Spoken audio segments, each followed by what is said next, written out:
1. Britain first. The official history of the United Kingdom according to the Home Office. A critical review. Frank Trentmann.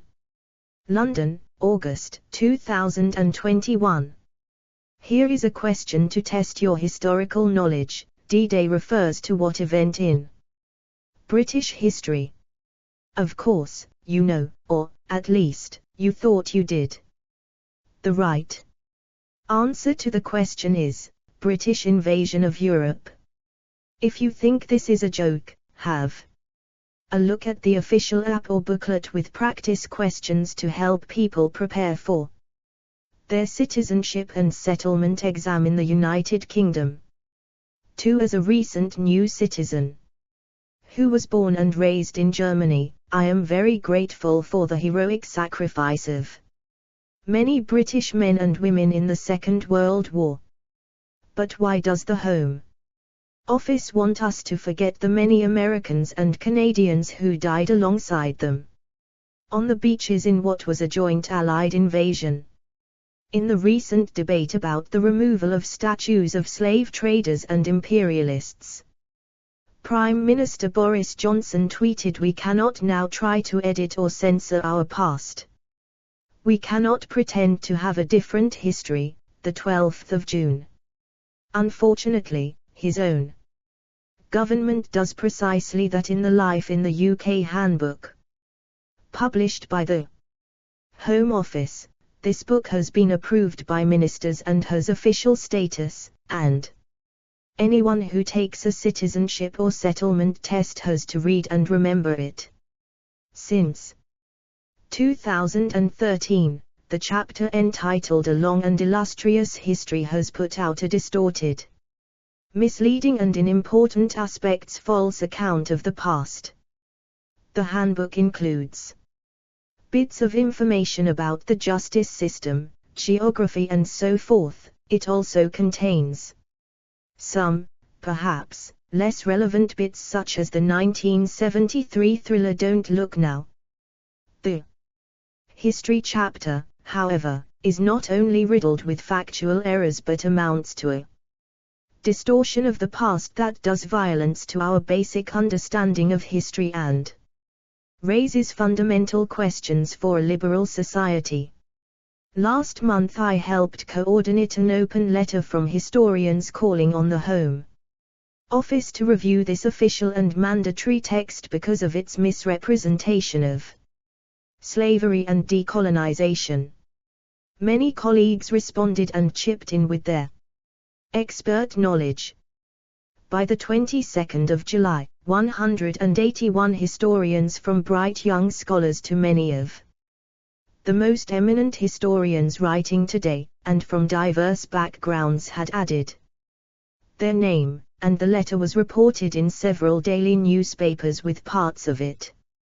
1. I am grateful to the many fellow historians who have helped in one way or another with the historians' letter calling for an official review, especially David Anderson, Meet Birkittle Bruyan, John Brewer, Trevor Bernard, Elizabeth Chatterjee, Martin Daunton, Nick Draper, Margot Finn, Joe Fox, Anindita Ghosh, Catherine Hall, Julian Hoppett, Yasmin Khan, Julia Late, Peter Mandela, Simon Newman, David Olusoga, Hannah Parker, Diana Patton, Stephen Pincus, Jan Ruger, Hilary Sapire, Catherine Sklenk, Suyat Sivasundaram, Sarah Stockwell, Naomi Tadmore, Becky Taylor, and Pat Thane. I owe special thanks to David Feldman and Elizabeth Ruddick for their advice and support throughout. The views expressed here are my own. A shorter version of this essay has appeared in the Times Literary Supplement, 4 September, 2020, pp. 7-9. 2. Life in the United Kingdom, Official Practice Questions and Answers Supporting the Official Home Office /TSO Publication Life in the United Kingdom, A Guide for New Residents, 3rd edition, /the Stationery Office, 2019, p. 137, question 20. 2. Read verbatim on the BBC 6 o'clock radio news. It was also picked up by media in India, Pakistan, Jamaica and China. In the letter, we drew attention to two statements in the official history as examples of the larger disregard for colonial people and imperial violence.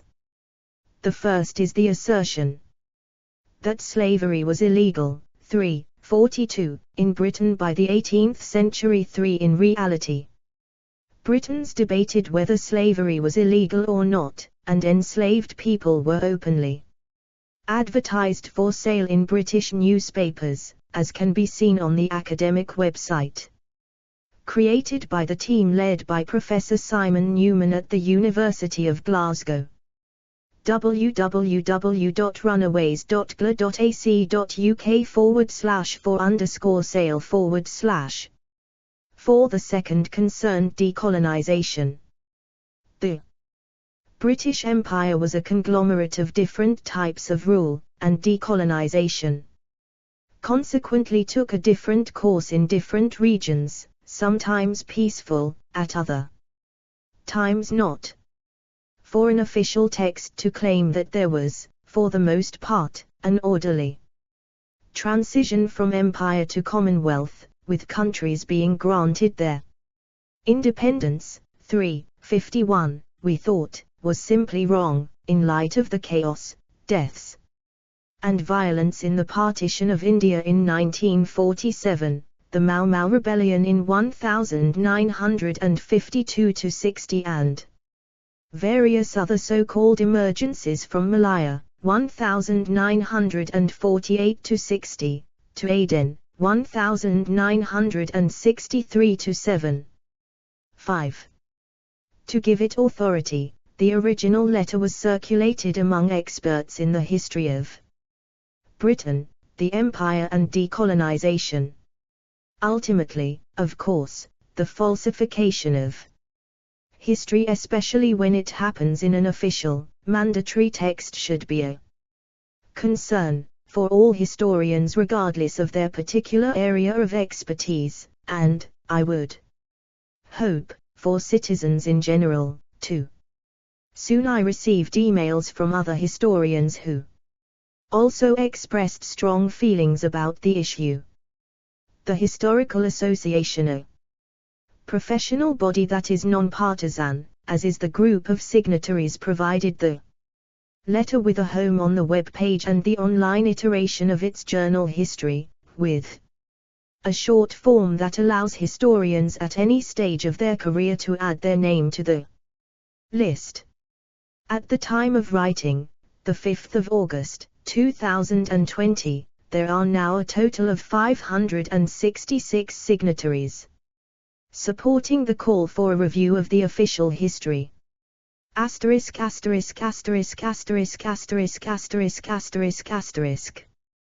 A charitable view of the characterization of D-Day, slavery and decolonization would be that these were accidental errors. Unfortunately, that is not the case. The three examples turn out to be the mere tip of an iceberg of distortions and falsifications. Since the historian's letter was published, I have done what all historians learn to do in their training. I have collected sources, the original 2004 handbook, the second edition published in 2007, and various official practice tests, placed the current three in the following. References to text quoted from the official handbooks are given in parentheses and refer to the number of edition, followed by the page number. 342 refers to the third, current, edition. At page 42. The first edition, 2004, is cited as 1, the second edition, 2007, as 2. 4. See also Simon P. Newman, Freedom-Seeking Slaves in England and Scotland, 1700–1780, English. Historical Review, Xiv. 570, October 2019 1136-68. 5. There is a large literature on these subjects. Recent histories of partition include Yasmin Khan, The Great Partition, The Making of India and Pakistan, New Haven, CT, 2008. How many Kikuyu were tortured and murdered in so-called rehabilitation camps in Kenya has been the subject of historical debate. Compare David Anderson, The Histories of the Hanged, The Dirty War in Kenya and the End of Empire, London, 2005, and Caroline Elkins in Britain's Gulag, The Brutal End of Empire in Kenya, London, 2005. There is, however, consensus about the unprecedented scale of extrajudicial killing in the history of the British Empire. 3. Version alongside them and subjected these official texts to a critical source analysis. What comes out is disturbing. Let me give here 3 instances to illustrate the types of interference with historical truth at work: the cutting out of the deaths of enslaved people during the Middle Passage and the altered portrayal of the slave trade, the deletion of Munich 1938 and appeasement, and the presentation of Adolf Hitler and the Second World War. Britain enslaved 3.2 million people, of whom 12.5% died on board British ships and another 20 to 25% in the first 3 years after arriving in the Caribbean.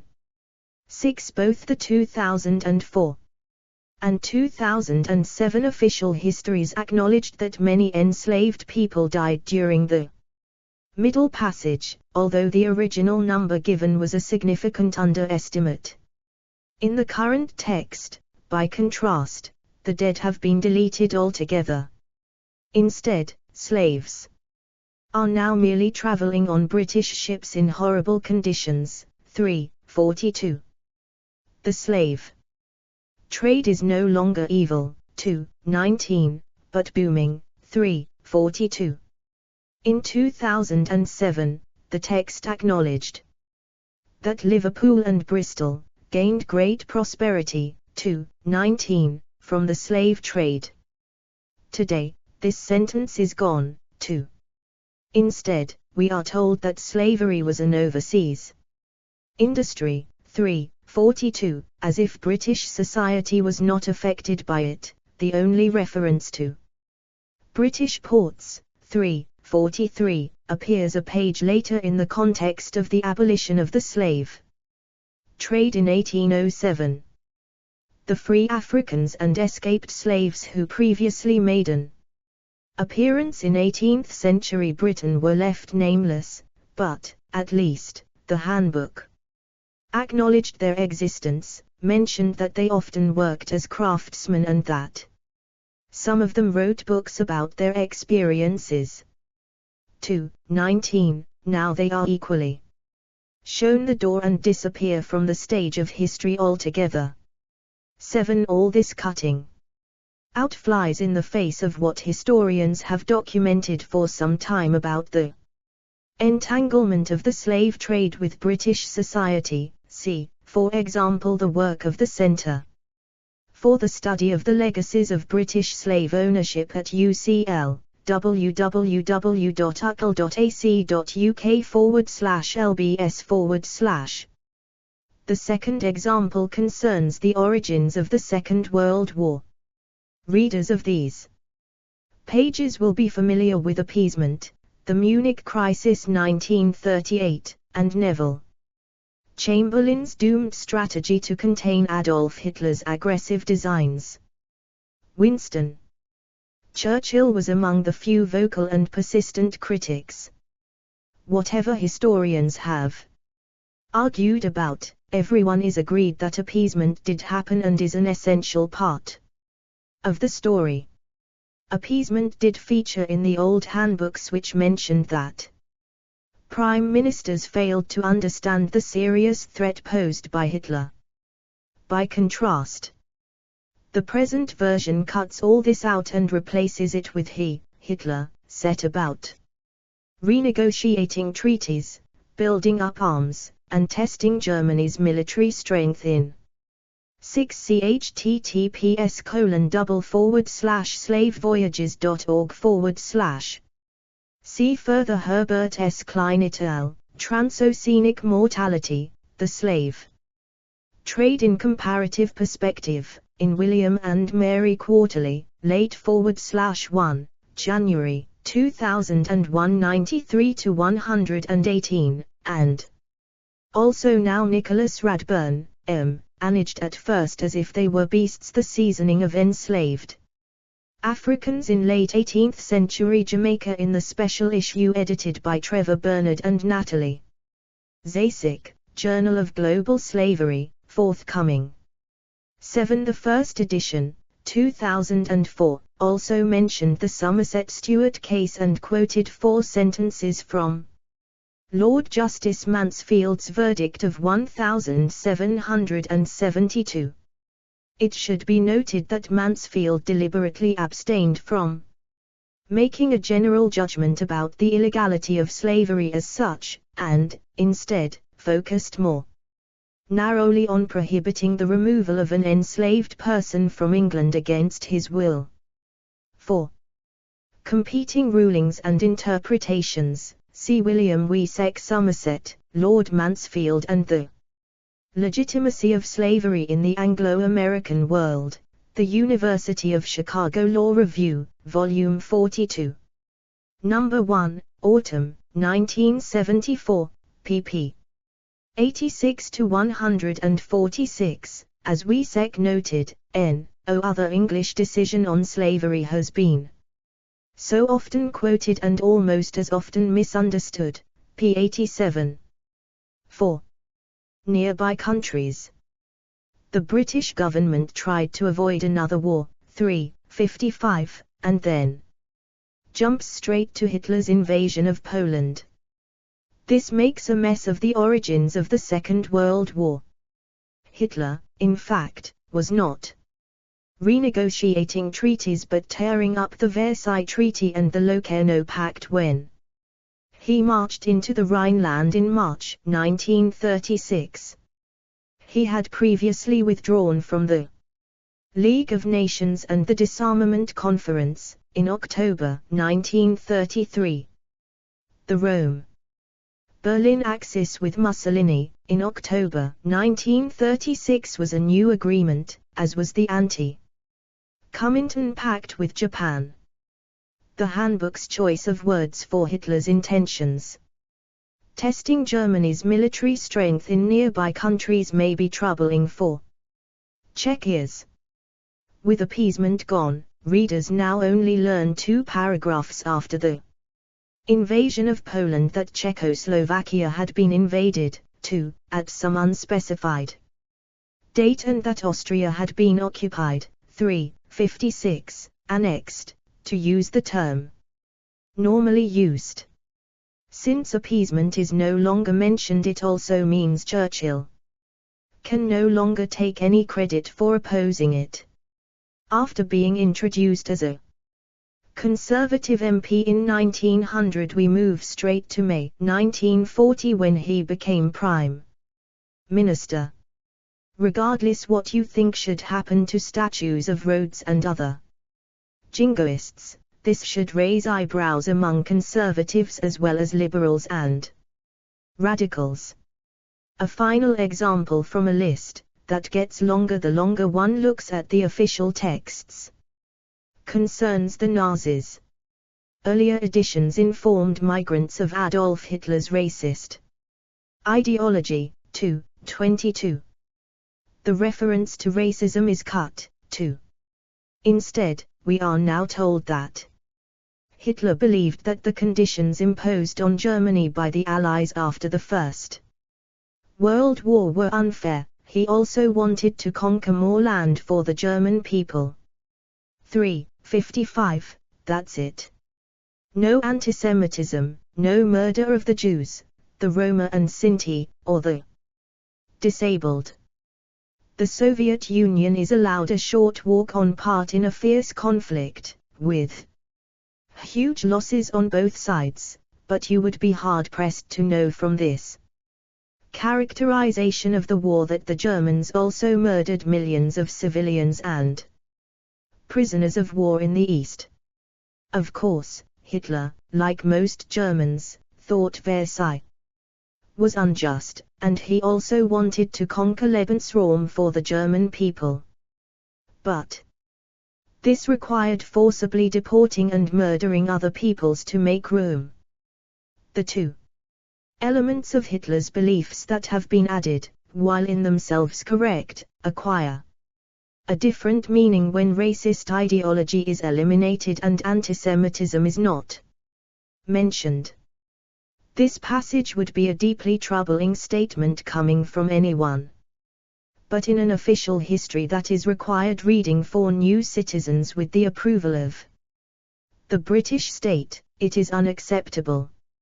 Hitler's war was not an ordinary war of conquest, but involved atrocities from the very start and quickly grew into a full-scale war of extermination.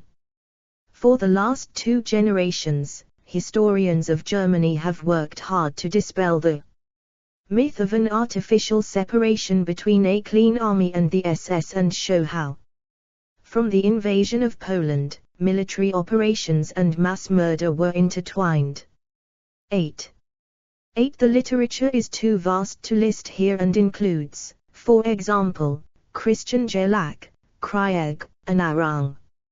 Volkermord, Verchungen der deutschen Vernichtungspolitik im Zweiten Weltkrieg, Hamburg, 1998.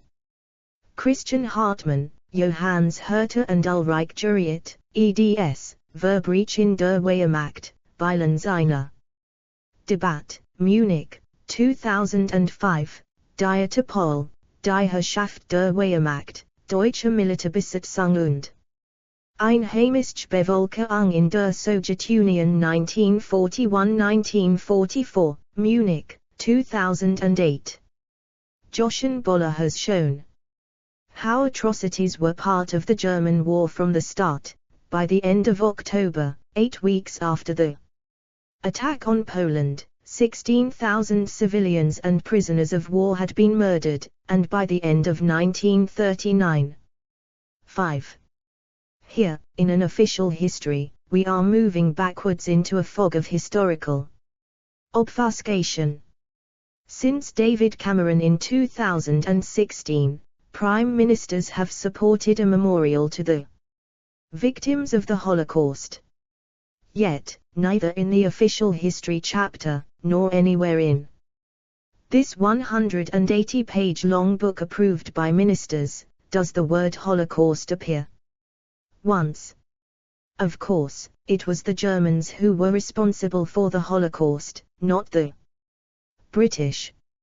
Still, in an official text which explicitly aims to promote tolerance and which the Home Office defends for providing residents with historical references which occur in daily conversations, 9. This omission is rather worrying, and at no time more so than today when there is growing concern about racism and antisemitism. Applicants for citizenship and settlement are asked to remember several hundred individuals and countless dates and battles. Is it really more critical for life in the UK today to know of Dame Mary Peters and the Battle of Marston more than of the Holocaust? Asterisk asterisk asterisk asterisk asterisk asterisk asterisk asterisk. Where does this strange official view of history come from and where is it taking us? The current edition was released in 2013 and, with small changes, remains the mandatory handbook for migrants today and has been endorsed by ministers ever since. In 2013, the Home Office was headed by Theresa May. The Minister for Immigration at that time was Mark Harper, who directly linked the aim of cutting migration to the rewriting of the official history. We have made radical changes to the immigration system and are determined to reduce net migration from the hundred of thousands into the tens of thousands by the end of the Parliament. The new book and test will focus on events and people who have contributed to making Britain great. 10. One of May's special advisors was Stephen Parkinson, who, 2 years later, headed the Vote Leave campaign. In 2013, the Home Office introduced the so-called hostile environment to drive down migrant numbers and to which, in the process, many of the so-called Windrush generation fell victim, some of whom had lived and worked in the country lawfully for over 50 years. The new chapter on the national past can be seen as a historical cousin of the hostile environment, eliminating the voices of migrants, enslaved people and colonial subjects from the annals of history. As the historian's letter points out, in a list of over 200 individuals applicants have to learn, the only individual of colonial origin named in the book is Sarkadeen Mohammed, who co-founded England's first curry house in 1810. In case you are interested, let me add here that in the very long list of names from Julius Caesar to Boris Johnson, the only other non-white people to appear are sports people and the architect Zaha Hadid. The precise authorship of the new official history is difficult to determine, in part because the text does not have a single author to begin with. The majority of the current, 3rd, edition has been lifted word for word from its two predecessors. The 7,000 Jews had been killed there, Joshen Boller, Auftakt zum Vernichtungskrieg, die Wehrmacht in Polen 1939, Frankfurt am. 2006.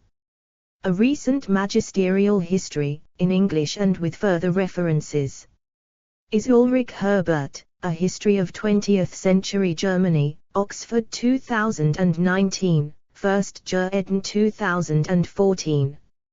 9. Home Office response quoted in The Guardian, the 22nd of July 2020. 10. The 27th of January 2013. https://www.gov.uk/government/government/news//british-culture-at-heart-of-new Life in the UK test. 6. Original Life in the UK Handbook, introduced by the Labour government in 2004, first edition, and the slightly revised second edition of 2007. Bernard Crick, the political theorist and Labour advisor who earlier, in 1998, had made citizenship an integral part of the national curriculum, was a lead author for the original chapter. A lot of the current history chapter is, effectively, a form of official self-plagiarism, and, since these are evolving official documents, there are good reasons for later editions building on earlier ones. This large overlap in text and information makes the deliberate cuts and rephrasing stand out the more. And it is in passages like those cited above concerning race, empire, conflict and national weakness that these interventions are most pronounced.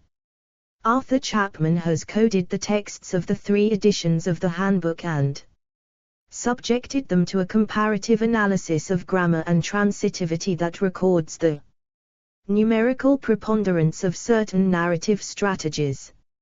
11. One finding is the relative absenting of agency in the current edition. However, when there is action, the current edition tends to prefer active to passive constructions. In the case of slavery, this has problematic consequences. Slaves came from Africa, rather than being taken, and, as we have noted previously, they are traveling whereas previously they had been chained and died. The earlier official histories under Labour certainly also had problems. They still featured, for example, the legendary King Arthur. Similarly, to present Labour as united in support of decolonization glossed over its own divides on empire. But errors 16 years ago can hardly excuse new errors and distortions today. There are three major differences that set the current official handbook apart.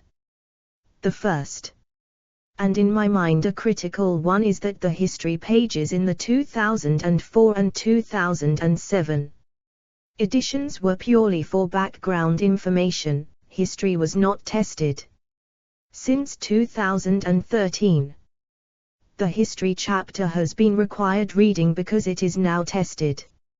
Second, for all its biases, the Labour versions in the opening paragraph did tell readers that a NY account of history is only one interpretation. Historians often disagree. 2:7. In the chapter itself, there were several places where contemporaries were described as disagreeing, including about the costs and benefits of imperialism. In the current version, there is no room for diverse interpretations, and history is shoehorned into a smooth, long and illustrious history as far as possible.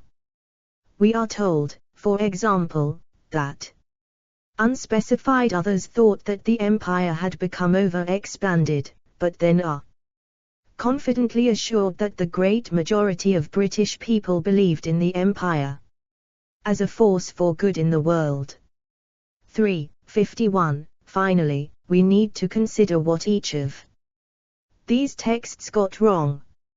Some errors and distortions are more serious and dangerous than others. For all its problems, the 2004 and 2007 did tell new citizens and settlers that enslaved people died in the Middle Passage and also that Hitler had a racist ideology. To get King Arthur wrong is one thing, to get Adolf Hitler wrong quite another. There are plenty of places in the current edition where I cringe as a professional historian. The Glorious Revolution, the Industrial Revolution, and the American Revolution, they all contain basic errors. In general, the editors at the Home Office 11 Arthur Chapman changing Luke, Nation and Narration in Life in the United Kingdom in Nicola Brauch, Stefan Berger and Chris Lorenz, eds, on Historical Narratives, Analyzing Academic, Popular and Educational Framings of the Past, Bergen Books, 2021. 7. Seemed to have had a problem with revolution and, ironically, in a text written as a paean to enterprising Britain, miss out completely on the financial revolution and the Bank of England, too. Many colleagues have pointed out mistakes on everything from the Bill of Rights to social reform. But these errors are not what is at stake in the dispute. Of course, a 50-page accessible introduction to British history cannot be an academic monograph. We historians do not claim that we have a single correct interpretation of the past. That would be silly. Nor do we see it as our role to write the official history for the state. There are important differences between official history, public history and academic history. But, as historians, we must be able to protest when history is falsified, and especially when it comes in an official text that is a legal requirement for around 100,000 people every year. As the above has already shown, Britain, or at least, the official mind, has a serious problem with race. The softening of the slave trade is, after all, complemented by a sanitizing of Hitler. The rewriting radiates out across British history more widely, resulting in an extreme version of insular nationalism. Some of it is so blatant that it is almost childish, but other bits are more serious. After Agincourt, 1415, for example, the English are no longer kicked out by the French, but simply left France, 321, as if they got bored with the local cuisine. Britain always needs to appear reasonable and victorious. Force disappears from the record, not just with regard to the slave trade but also in Ireland and elsewhere. The colonization of Ulster by James I in the early 17th century, in which local Gaelic and Catholic groups had their lands confiscated or dispossessed and given to English and Scottish Protestant settlers, no longer involved force. 214. Now the government simply encouraged, 331, the so-called plantations, and so forth, all the way to the troubles in Northern Ireland since the late 1960s, where the British Army is also airbrushed out, with the result that dead British soldiers cannot be mentioned any longer either. Given that the troubled colonial past continues to cast a shadow over the present, this chapter serves up a poor civics lesson. The only colonial rebels allowed onto the stage of this official history are the American patriots. The references in the 2004 and 2007 handbooks to liberation or self-government movements, 222, particularly in India, has also been deleted. Even here, though, the massaging of text ends up in a distortion of history. The earlier official versions stated that Parliament refused to compromise, 219, with the rebels, who demanded no taxation without representation. Apparently that sounded too negative. The current version consequently micro-edited this paragraph to say that Parliament tried to compromise by repealing some of the taxes, but relations between the British government and the colonies continued to worsen. 343. It is true, in 1766, the Stamp Act was repealed, but it is also a fact that the same day the Declaratory Act was passed, with which Westminster made it crystal clear to the American colonists that Parliament reserved the right to make laws in all cases whatsoever, hardly an attempt at compromise. The earlier reference to the Declaration of Independence and its welcome by many people in Britain and Europe, 219, also faced the chop. The Declaration of Independence, a milestone in the history of human rights, was cut at the same time as Theresa May, as head of the Home Office, was seeking to scrap the Human Rights Act. The picture it paints of Britain in the world is at least as worrying. Since the official history harks back to 2013, one can also read it as a vision of Brexit Britain avant la 8 lettre. Ties with Europe are already cut in the text, 3 years before Brexit was decided. The cuts range from petty to significant. The Black Death used to be one of the worst disasters to ever strike Britain and Europe. 211. Now it becomes a localized outbreak, one of the worst disasters ever to strike Britain. 322. In more recent times, Britain's important links to Europe and the world are cut to a section with a list of inventions that Britain has given the world. 363 includes insulin, DNA, MI and the World Wide Web. All of these involved international partners and laboratories. Tim Berners-Lee was, indeed, born in London, but the web was born at CERN, in Geneva. Perhaps only in Britain today do people learn about Francis Crick. Without James Watson, American ministers may long for the good old days of free trade, but, judging by this text, they do not seem to grasp the basic principle of reciprocity in international exchange. In this official history, Britain always gives, never takes. The Britain in these pages is so boosterish and glorious that Great Britain ends up looking like Little Britain, insecure and always shouting for attention. As a conservative text, it also sheds interesting light on the identity crisis of the Conservative Party. Significantly, it is not only people of color, 17th century religious extremists, and radical levelers who no longer make the cut, but Disraeli, Salisbury and other heroes of the conservative pantheon, too. If you happen to be a conservative biographer, you should be worried. What is going on here? Part of this reshuffling of conventional history results from the urge to iron out conflict in order to paint a picture of the past as smooth, linear and always upwards. Even the Chartists, who unsuccessfully campaigned for universal manhood suffrage in the 1830s and 40s, did not fail. They only at first seemed to be unsuccessful. 350. In 1867, with the Second Reform Act, and then in 1918, they, too, won. The long battle between Gladstone and Disraeli no longer fits either. Nor class conflict, more generally.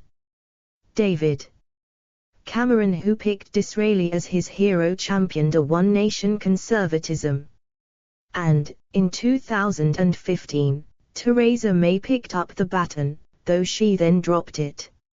In that vision, the elite played a crucial role as paternalist leaders who, over time, welcomed the hard-working, loyal and orderly rest of society with open arms. The official history, by contrast, does away with the aristocracy altogether in the modern period.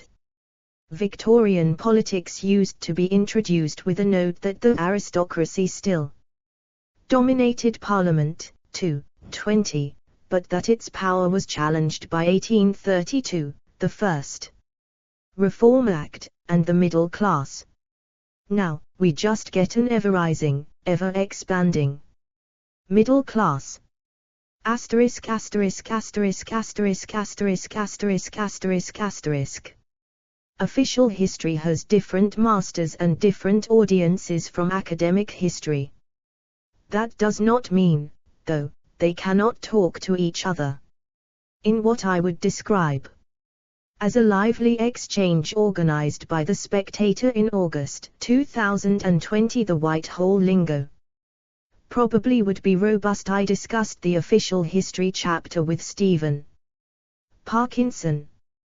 12. He graciously conceded that the current chapter is wrong to say slavery was illegal within the British Isles, but otherwise rallied to the defense of the official history. We had multiple disagreements, but one clash was over what official history was for and what it can or should do. His view was that it will never be possible to get everything right, and that the handbook is written for a popular audience, not for 12. https://www.spectator.co.uk/article/has-britain-s-official-been-distorted-a-debate, the 23rd of August 2020. 9. Specialists. I think both of these points are right, actually. But, from them it does not follow that anything goes. You do not need a PhD to know that Hitler was anti-Semitic or that people died in the Middle Passage. The earlier statement that the slave trade was evil is no more complicated than the now preferred term booming. Of course, history is complex and the Holocaust certainly is. But that does not mean we cannot communicate it in a sensible manner. Lecturers like school teachers and colleagues in museums, public education and elsewhere do it all the time. They have learned how to simplify complex information when introducing pupils and citizens to historical topics. GCSE history includes the knowledge that Hitler held racist beliefs. Why should an official history for migrants not be able to do the same? The second issue in the debate concerns society's capacity to confront the darker chapters of their national past. Here Parkinson drew a sharp contrast between old countries like Britain and the Federal Republic of Germany, which, he said, was quite literally a different country from Nazi Germany and so had it easier to come to terms with the skeletons in its closet. In the time of the Black Lives Matter movement. This is, actually, a highly interesting as well as topical issue that touches on everything from questions of memorialization to the history of justice and reparations. However, contrary to Parkinson's suggestion, those Germans who took on responsibility for past injustices did so precisely because they insisted on continuity with the national past. Some might think of the Federal Republic as a completely different country, but in 1949 its constitution, the Basic Law or Grundgesetz, made it crystal clear that the Federal Republic was a continuation of the German Reich, and it continues to be so to this day. 13. The continuous legal identity matters, because Konrad Adenauer, the first Chancellor, strongly felt that West Germany had a moral obligation not only to take on pre-war debts but also to pay reparations to many victims of the Nazis, although, of course, more should have been done. In fact, it was East Germany, which thought of itself as the product of Immaculate Conception, which refused to pay any reparations to Jewish victims, partly because the crimes had been committed by the Nazis, partly because it would have meant giving money back to the class enemy. For the British debate about what can, or cannot, be said in an official history, I think the fact that Britain has a long history is not a decisive issue. Why should a country not be able to confront past injustices just because it has a long history? And how long or short does a history have to be before a country can hope to talk about it? Belgium became independent in 1830. In 2019, some cities took down Leopold II from their street names in protest against the massacres in the Congo. Should they have waited any longer? On the 30th of June, 2020, in a letter to the President of the Democratic Republic of Congo, King Philippe of Belgium expressed his deepest regrets for the wounds of the past, the pain which is revived today by the discrimination still to present in our society. This stopped short of an apology, but it did make the link between past violence and present discrimination. In Germany, in 2015, the then Foreign Secretary, Frank-Walter Steinmeier, went further and officially recognized German colonial 13 within Germany. A misunderstanding of this legal point has led some people on the fringes of the right to dispute the very existence of the Federal Republic of Germany and its legal authority to tax and police citizens. These so-called Reichsbürger instead insist that the Weimar Constitution of 1919 remains in effect. According to the Verfassungsschutz, the Federal Agency for Internal Security, their are about 12,000 Reichsbürger, including some with anti-Semitic and extremist beliefs. https://www.verfassungsschutz.der/was-selbstverwalter/was-signed-. Reichsbürger und Selbstverwalter. 10.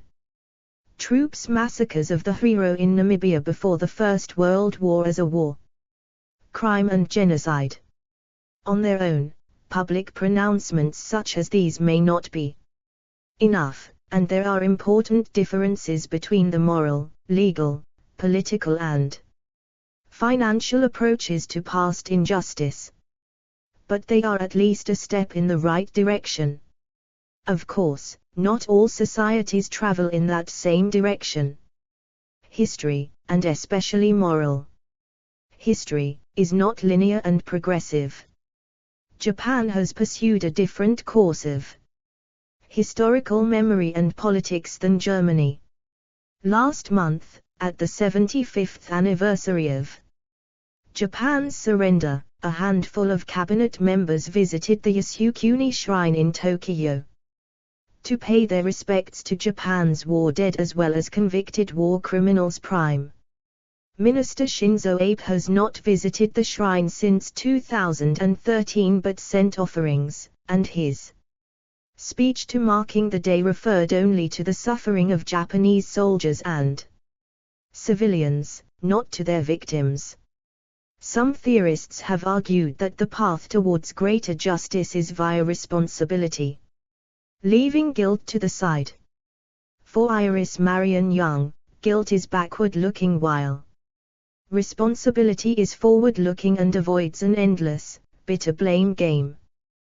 There is arguably a danger that an emphasis on blame can result in excessive focus on individual guilt and distract from structural conditions of injustice. On the other hand, how will societies be able to see and tackle current and future injustice if they do not have any understanding of injustice in the past? As Martha Nussbaum, a sympathetic critic of Young's, has pointed out, it is a little hard to see how we ever get to the future without a critique of the past, praise and blame for good and bad actions that have already happened. Help a child learn how to perceive new situations in the future. It is such a historically informed critique that provides incentives for good actions. 14. The United States has fought over slavery and its legacy throughout its history. Within Britain itself, empire has always called forth its critics, from John Wilkes, who supported the Americans, to Mary Kingsley, who challenged prejudices in her travels in West Africa. Many held ambivalent views about empire, including Kingsley herself. Contemporaries had heated discussions about the pros and cons of empire. Why assume that Britons today are incapable of doing the same? If Kingsley was able to treat Boer prisoners of war and die in the process in 1900, should the current Home Office history not be able to say 120 years later something more than just that Boers died from disease? 351, without acknowledging the slaughter of civilians and that tens of thousands died in concentration camps, including women and children. Talking about past injustice is not automatically unpatriotic. In fact, you could see it as the patriotic and decent thing to do. Asterisk asterisk asterisk asterisk asterisk asterisk asterisk asterisk asterisk. Ultimately, the story of the rewriting of official history reflects badly on almost everyone.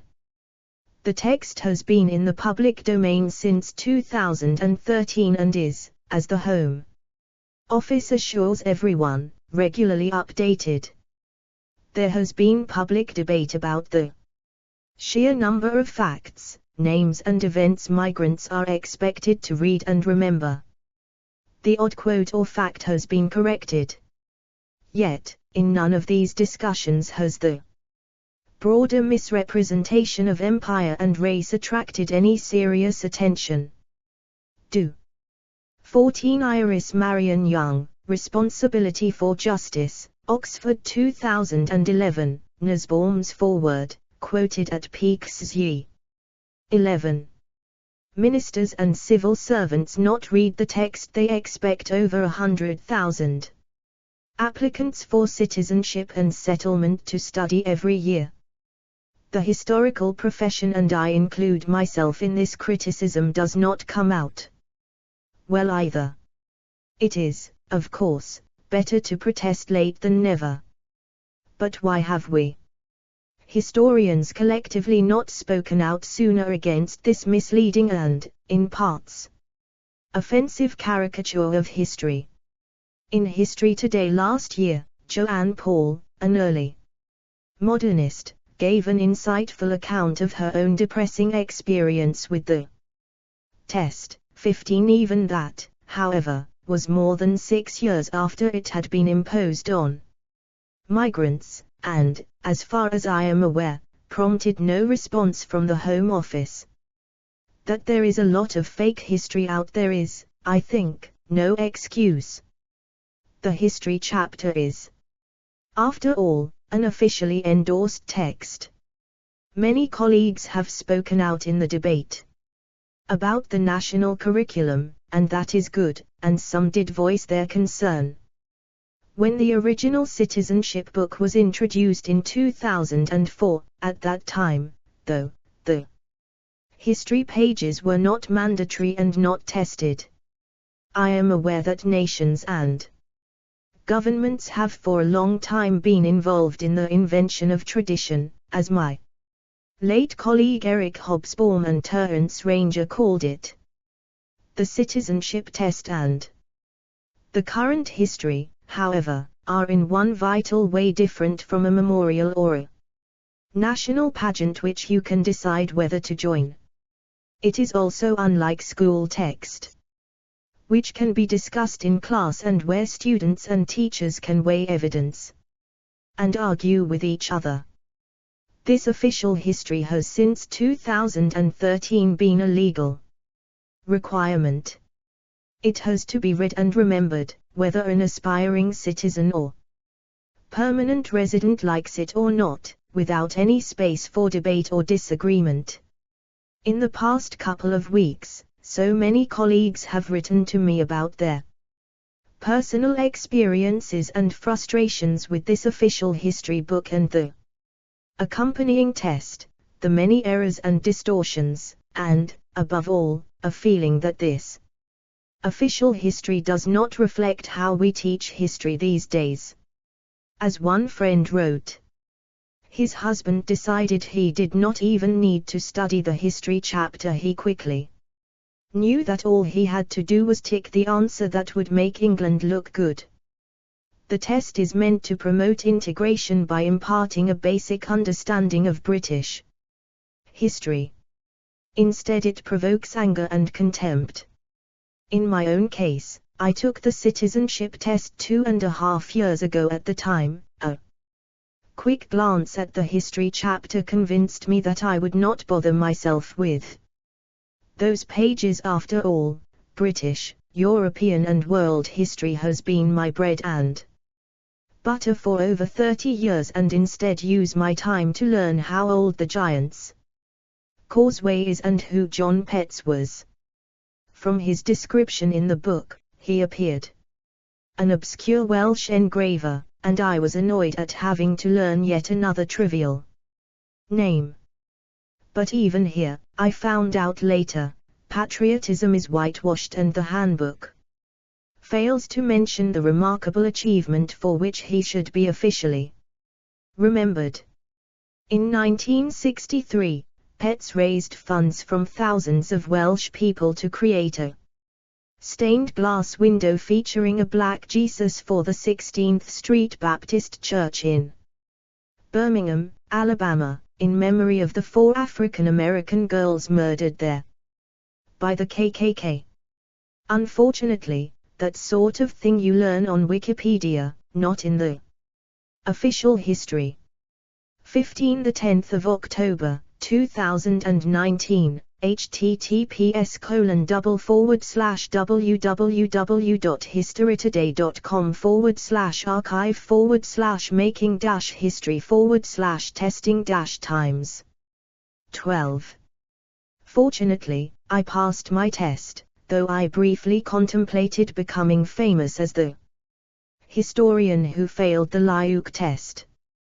But, to be honest, I have tried to suppress my visit to the Iranian Association Test Center in Hammersmith and, the minute I got home, moved the official book and its history out of sight. It was only the combination of the Windrush scandal, Black Lives Matter and my current work on the Germans that finally made me decide to try and do something about it. In the week before drafting a first version of the letter and discussing it with fellow historians, I finished a chapter on guilt, shame and justice in the years after the Second World War. In my notes, I stumbled again across Erich Luth. Luth was the press officer of the Hamburg Senate, and, in 1950, called for a boycott of the new film, Immortal Beloved, a family drama, by Veit Harlan, who had directed the anti-Semitic Judsus for the Nazis. The case is today largely remembered as a milestone in constitutional history, for it eventually triggered a famous ruling by the Federal Constitutional Court in 1958, which found in Luther's favor and asserted the primacy of free speech, as protected by the Basic Law, Grundgesetz. Equally interesting, though, was what happened outside the courts. Luth refused to be intimidated by Harlan's producers and, indeed, by legal action. Instead he continued to speak out. There were calls for boycotts in several German cities, and some youths disrupted screenings.